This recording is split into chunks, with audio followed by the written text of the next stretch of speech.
सभी लोगों को महादेव नमस्कार। कैसे हैं आप सभी लोग? आइए चर्चा करते हैं आज एक ऐसे मंत्र की जो संपुट है, अपने आप में संपुट। जब किसी एक देवता की जब हम पूजन करते हैं तो एक ही देवता की हो पाती है, जैसे ओम नमो भगवते वासुदेवाय या ओम रंग रामचंद्राय, ओम हन हनुमते, ओम ऐं ह्रीं क्लीं चामुंडाय नमः। आज एक ऐसे मंत्र की चर्चा करेंगे जिसमें दो देवता आ जाते हैं और एक की पूजा करने से दोनों का फल प्राप्त हो जाता है। आइए मैं इसके बारे में चर्चा करूं। उससे पूर्व आप सभी लोगों को एक बार बुद्ध पूर्णिमा की विशेष शुभकामनाएं और थोड़ा चर्चा भगवान बुद्ध की उसमें भी करेंगे। आइए इस चीज को हम आरंभ करता हूं मैं। उससे पूर्व मंगलाचरण भगवान के समस्त तीर्थों को मेरा हृदय से प्रणाम। कर्पूर गौरम करुणावतारम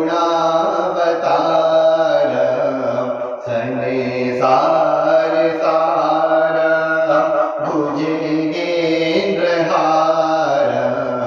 सदा वसंतम हृदयारविंदे भवं भवानी सहितं नमामि मंदारमाला यकुलितालकाये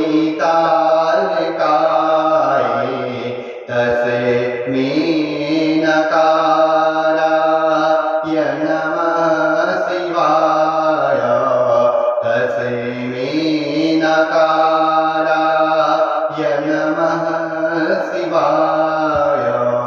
बोलिए उमापति महादेव की जय। जब हम अपने मंदिरों में या किसी देव स्थल में जब जाते हैं तो भगवान का पूजन करते हैं,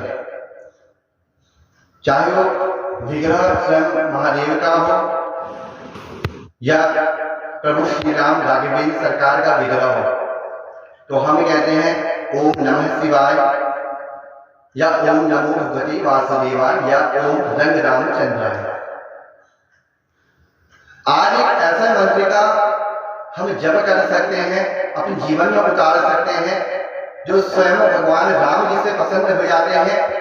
और शिव का पूजन जब हम करें तो स्वयं भगवान राम पसंद होते हैं, और जब हम भगवान राम का पूजन करें तो शिव प्रसन्न हो जाते हैं। तो वो मंत्र कौन सा है? ओम हरि हरात्मकाय नमः। इसमें दो शब्द आ गए हैं। सर्वप्रथम शब्द है ओम को हटा देते हैं, क्योंकि ओम तो संपूर्ण है अपने आप में ही, क्योंकि बीज मंत्र के किसी भी हम मंत्र का अगर उच्चारण करते हैं तो ओम लगता है। ओम का मतलब होता है ओमकार। ओम का मतलब होता है शिव स्वरूप भी कहा जाता है। ओम का मतलब प्रणाम भी होता है कि हम किसी चीज को जब कार्य कर रहे होते हैं तो अपने आप में ओम एक परिपूर्ण शब्द है। जब किसी चीज में हमसे त्रुटि हो जाती है तो ओमकार का उच्चारण करने मात्र से ही वह जो अपूर्ण चीजें हैं, अपूर्ण गति जो हमसे हो जाती है वह पूर्ण हो जाती है, इसलिए ओम तो लगता ही है। तो शब्द आया पहला हरि। हरि कौन है? स्वयं भगवान नारायण। उसके बाद शब्द आया क्या? ओम हरि हरात्मकाय। हरि और हर जहां मिल जाते हैं तो वो संपूर्ण बन जाता है। ओम हरि हरात्मकाय नमः। तो भगवान राम क्या कह रहे हैं? लिंग थाप करी विधिवत पूजा शिव समान प्रिय मोहि न दूजा। भगवान का शिव पूजन जो करते हैं, लिंग थाप करी विधिवत पूजा शिव समान प्रिय मोहि न दूजा। स्वयं भगवान रामचरितमानस में तुलसी बाबा बता रहे हैं भगवान ने भगवान का पूजन करा, स्वयं भगवान का पूजन कर रहे हैं, उनके इष्ट हैं कौन? भगवान शिव। और भगवान शिव की महिमा बता रहे हैं कि मुझ में और शिव में कोई अंतर नहीं है। शिवद्रोही मम दास कहावा, सो जन शप नहीं मोहि न पावा। जो भगवान शिव और राम और कृष्ण में जो अंतर करते हैं उन हम मुझ में और उसमें कोई अंतर नहीं है, वो मुझे स्वप्न में भी प्राप्त नहीं कर सकते। और वह त्रेता युग में स्वयं भगवान महादेव परम्बा भगवती के साथ भगवान की कथा सुनते हैं। एक बार त्रेता युग माही सम गए कुंभज बसी पाही संग सती जग जननी भवानी पूजे ऋषि अखिलेश्वर ज्ञानी। भगवान की कथा श्रवण करते हैं, तो इसलिए अपने जीवन में ओम हरिहरा प्रकाय मंत्र का उच्चारण करें। जब आप भगवान शिव के सामने हो और भगवान राम का विग्रह ना हो तो आप इस संपूर्ण मंत्र का उच्चारण कर सकते हैं। और इन मंत्र का उच्चारण करने से स्वयं भगवान राम की भी पूजा हो जाती है, भगवान श्री हरि की भी पूजा हो जाती है, इसलिए इस मंत्र का आप उच्चारण कर सकते हैं। आइए चर्चा करते हैं। आज एक बहुत बड़ा दिन है बंधुओं, गुरु क्षमा चाहूंगा, बुद्ध पूर्णिमा। बुद्ध पूर्णिमा क्यों मनाई जाती है, बुद्ध पूर्णिमा अपने जीवन में क्यों उतारी जाती है और आज भारतवर्ष में इस पर्व को क्यों मनाया जा रहा है। संक्षिप्त रूप से बुद्ध पूर्णिमा को लेते हैं। स्वयं बुद्ध का मतलब होता है ज्ञान से जो भरा हुआ हो। बुद्ध का मतलब होता है जो विवेकशील हो। बुद्ध का मतलब होता है जो जिसका बुद्धि का स्तर बुद्ध तक हो गया हो, जो परमात्मा में जिसकी बुद्धि अकारण करुणालय से जो भर गई हो, जो अकारण थी और वो करुणा से भर गई, परमात्मा के चरणों में लग गई हो, उसे बुद्ध कहते हैं। स्वयं भगवान बुद्ध का विवाह हुआ और भगवान बुद्ध श्री हरि के 24 अवतार में से 9वां अवतार भगवान बुद्ध का है। एक घटना हम बुद्ध की लेंगे छोटी सी कि बुद्ध ने कई वर्ष तप किया, वन में रहे और जब अपने घर वापस आए तो देखा कि मैं आज बुद्ध हो चुका हूं और मेरे अंदर ज्ञान से मैं भरा हुआ हूं। तुम अपने घर आए, माता पिता के चरण छुए, बैठे, बहुत देर तक बैठते हुए जब बातें हुई तो देखा कि आज मेरी पत्नी मेरे से मिलने अपने उस कक्ष से बाहर नहीं आई है जिसमें मैं उसे छोड़ के गया था, जिसमें मैं उसे छोड़ कर गया था। तो बहुत देर तक जब बैठते हैं, अपने कक्ष के समीप जाने का प्रयास करते हैं, मन में सोचते हैं कि अब पत्नी बाहर आएगी और मैं दर्शन करूंगा और मेरा वह दर्शन करेगी और देखिए कि आप बुद्ध आ गए हैं और मैं साथ में रहता तो बुद्ध नहीं होता।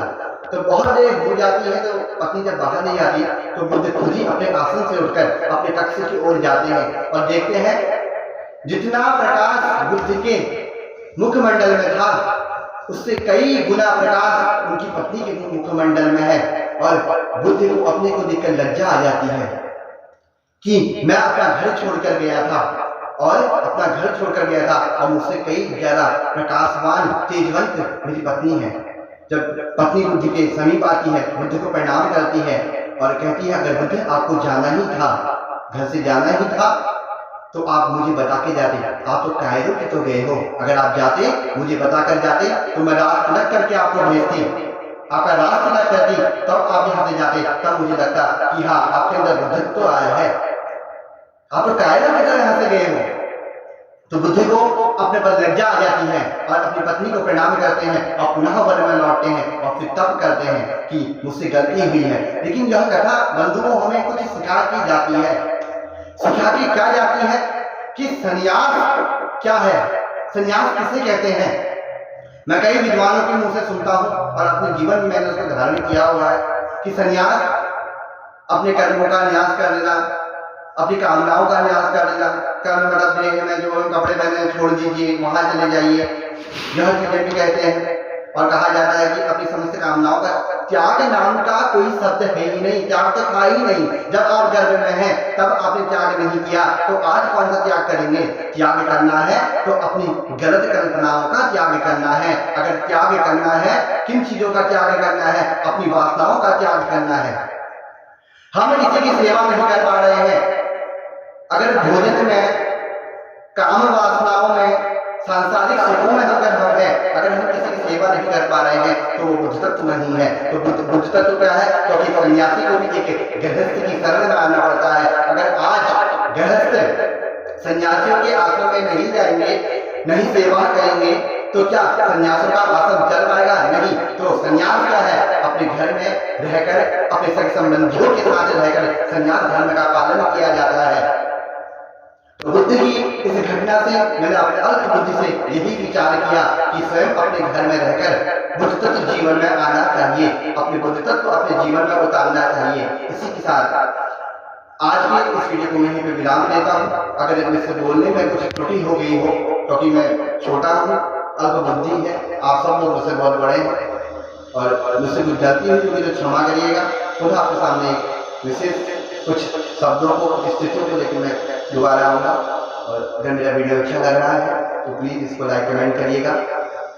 धन्यवाद। पुनः आप सभी लोगों को बात पुनः महादेव बोलिए श्री उमापति महादेव की जय।